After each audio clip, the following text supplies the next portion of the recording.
Good evening, Brother Angel. Tanong ko lang, pwede bang ulitin yung mga sacramental na ipabless? Kasi matagal na ito napabless ko sa online. Pwede ulitin kung ipabless uli sa online kay Father Darwin. Okay, magandang araw po sa inyong lahat at sa tampok nating video ngayon, may panibago na naman tayong episode. Ito ay may kinalaman sa sa pagpabless ng sacramentals. Marami kasing tao kasi na nag-iisip na halimbawa, nagpabless siya ng sacramental, halimbawa yung yung crucifix.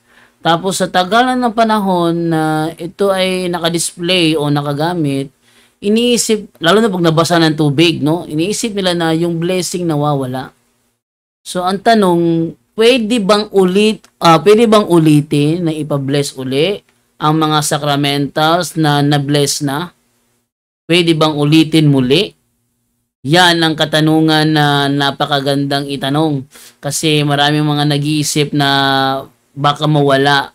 Actually, mayroon ako narinig na tao yata yon, yung kwintas niyang crucifix, pinabless niya, pero pag nabasa ba daw sa dagat, pag sila naligo, is mawawala ba daw yung blessing?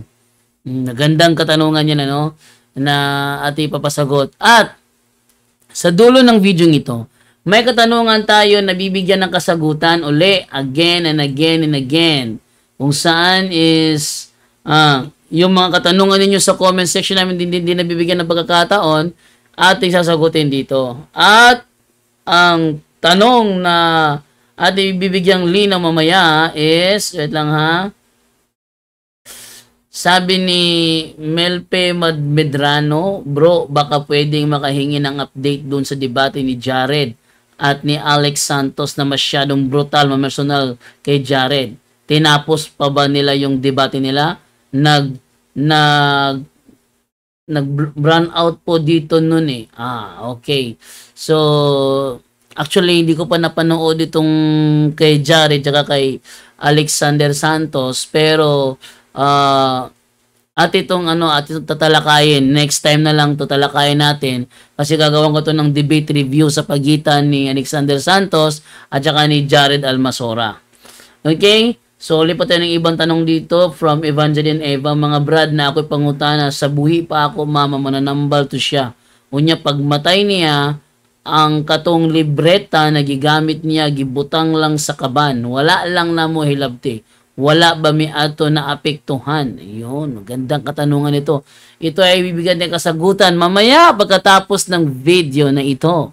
Kaya sa mga bago pa po sa aming channel, please po don't forget to hit the subscribe button at the notification bell para maging notified kayo sa bawat video na ilalabas ko sa channel na ito. Kaya wag na po nating patagalin mga kaibigan, kapuntos. Simulan na po natin.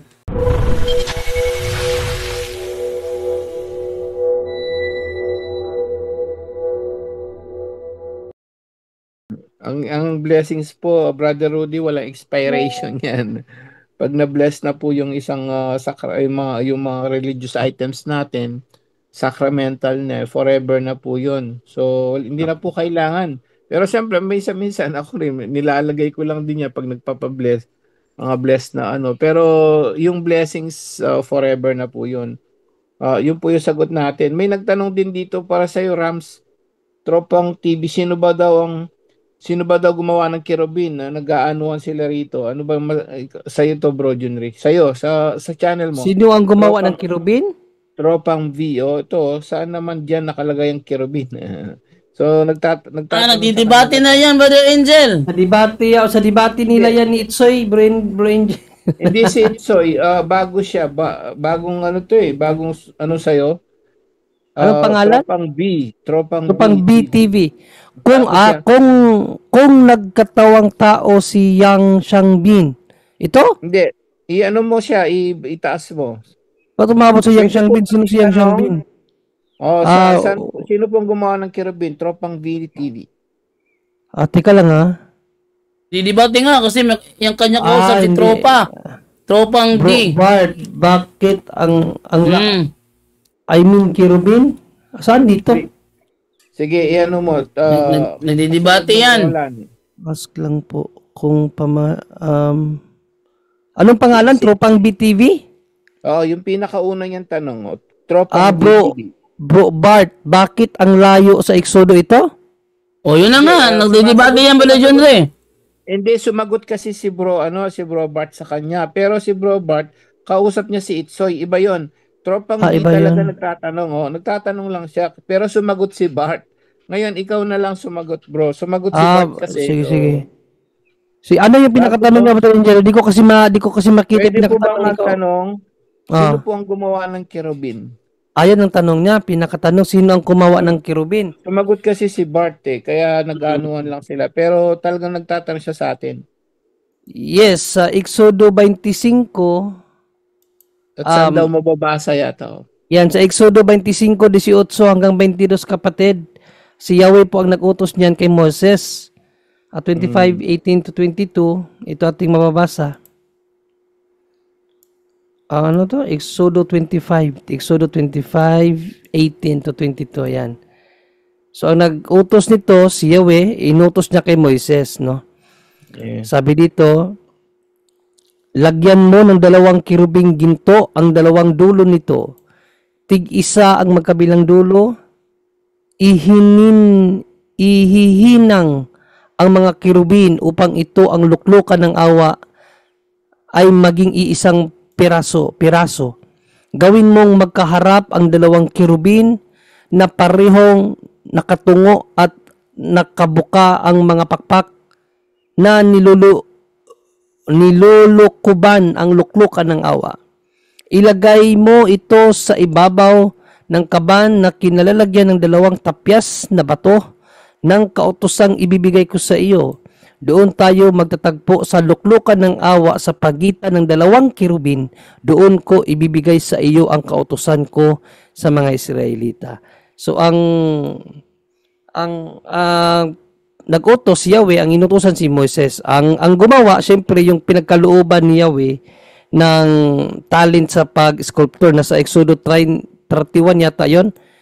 Exodo 31:1. Wait, tingnan natin. Mga pinagkalooban ng paggawa ng ano. Ito. Sabi dito sa Exodo 31:1, sinabi ni Yahweh kay Moises, pinili ko si Bezalel na anak ni Uri at apo ni Hur na mula sa lipi ni Juda. Pinuspos ko siya ng aking espiritu at binigyan ng kakayahan, kahusayan at katalinuhan sa lahat ng gawaing pansining. Ginawa ko ito upang makagawa siya ng magagandang disenyo at maiukit ito sa ginto, pilak o tanso. Gayon din upang maging bihasa siya sa pagtabas ng mamahaling bato, mahusay sa paglilok at dalubhasa sa anumang gawaing pansining. Ibig sabihin, sculpture. No, yung ano kasi yung paggawa ng kerubin, sculpture ang may gawa noon. At yun ano pangalan noon? Si Bezalel. Bezalel, ang pinili ng Diyos na umukit ng nasabing larawan ng kerubin. Yun ang ating sagot. Sino yung nagtanong nun? Rams GYT. Okay, magandang araw sa inyo at yun po ang ating tampok na video kung saan sinagot ni Brother Angel na kahit pala ilang taon pang lumipas, ang blessing hindi na i-expire. No? Ang pagkakaalam ko lang na didesecrate lang siya pag may nabali, ganun. May naputol, ganun. Doon siya na didesecrate, no? Pero yung blessing niya, hindi na i-expire yun. Okay, so dito naman tayo ngayon sa, tapos mayroon pa silang bonus na sinagot yung patungkol doon sa sino gumawa ng imahe ng kerubin. Maganda rin yung pagkakasagot ni Brother Junri doon. And then, ito naman tayo ngayon sa katanungan. Kasagutan na ba? Katanungan from Evangeline Eva. Sabi niya, mga brad, na ako'y pangutana. Sa buhi pa ako, mama, mananambal to siya, o niya, pagmatay niya, ang katong libreta na gigamit niya, gibutang lang sa kaban. Wala lang namo hilabti, wala ba mi ato na apektuhan. Okay. Actually, nilagay man niya o hindi sa kaban, apektado pa rin kayo sa occult contamination. Bakit? Kasi yung kanyang contamination can pass through generations, third to fourth generations. Tatagos yun dun. Kaya, kaya talaga ay mama mo pa, Ma'am Evangeline, mama mo pa. So, ibig sabihin, direct linear ka. Kasi ikaw ay nasa, sa anak. Direct ka sa kanya. Kung yung apo nga sa tuhod, tatamaan pa, yung anak pa kaya. Ito sinasabi ni Brother Wendell nung kami nasa bukid nun. Kapag ang iyong ama ay albularyo at siya ay naghihingalo, matagal pa yang mamatay. Kasi pahihirapan pa yan ng dyablo bago siya mamatay. Dahil ang gusto ng dyablo, ipasa niya sa iba ang kanyang karunungang itim. Pag walang tumanggap, di ba? Pag may tumanggap, halimbawa, wait lang may tawag dito. A few moments later. Ang tawag doon, commercial break. Okay, nagkaroon ng commercial break tayo dahil sa isang tumawag na napakahalaga naman si Brother Aljan Bagat na po tumawag sa atin.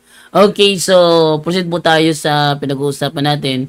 Sabi ni Brother Wendell sa bukid noon, kapag yung tatay nyo naghihingalo, madagal yung mamatay kasi pahihirapan niya ng dyablo para yung kanyang karunungang itim ay may pasa niya sa iba. Pag tinanggap ng isa sa mga anak, ang 90% na kapangyarihan ng dyablo malilipat doon sa tumanggap. Ang 10% madidistribute sa kanyang generations from third to fourth generations. So, kahit di mo tinanggap direkta, tatamaan ka pa rin. Kahit na tinanggap na ng iba. Doon kalakas ang occult contamination ng isang occult practitioner. How about walang tumanggap? Namatay, ang tatay, walang tumanggap, kasi ang mga anak, engineer, doktor, pare, walang tumanggap. Namatay yung tatay, inilibing. Ano mangyayari? Yung 90% na kapangyarihan ng dyablo ay hindi na ipasa sa kahit sino man kasi walang tumanggap. Pero yung 100% na kanyang kapangyarihan dun sa occult practitioner na yon ay madidistribute sa kanyang mga angkan. Third to fourth generation. So, mas lalong lumala. Kasi pag may tumanggap, 10% lang ang paghahatian ng ibang kamag-anak, ng iba nilang angkan. Pero, pag walang tumanggap, 100% ang paghahatian nila. So, talagang contaminated talaga. No? Contaminated. So, ang tanong mo ngayon, apektado ba kayo sa contamination? The answer is yes. Answer is yes. Apektado ka rin kayo. So, ano ang kailangan gawin para mawala yung ang epekto sa inyo? Kailangan yung idasal ang prayer to break unholy ties. Prayer to break unholy ties. Yung prayer to break unholy ties, ito yung dasal na kailangang dasalin ng isang tao na merong direct contact sa isang tao na occult practitioner. O na meron siyang kaibigang engkanto, meron siyang kaibigang espiritu, o merong kaibigang aswang. Kailangan niya na i-pray yung prayer to break unholy ties. Yun. So, pag nagawa mo yan, everyday mo siguro i-pray yan, prayer to break unholy ties hanggang sa mawala na yung ano. Paano malalaman kung mawala? Diyos lang ang nakakaalam. Basta, yun lang ang kailangan yung i-pray. Everyday prayer for protection, and then prayer to break unholy ties, para yung unholy ties niya hindi makakapit sa inyo, kailangan i-break yon using the prayer to break unholy ties. Yun ang kailangan yung gawin para tuluyan ng maputol ang inyong occult contamination na galing sa nanay nyo. o sa tatay nyo, o sa lola nyo, o sa lolo nyo, o sa lola ng lola mo, o sa lolo ng lolo mo.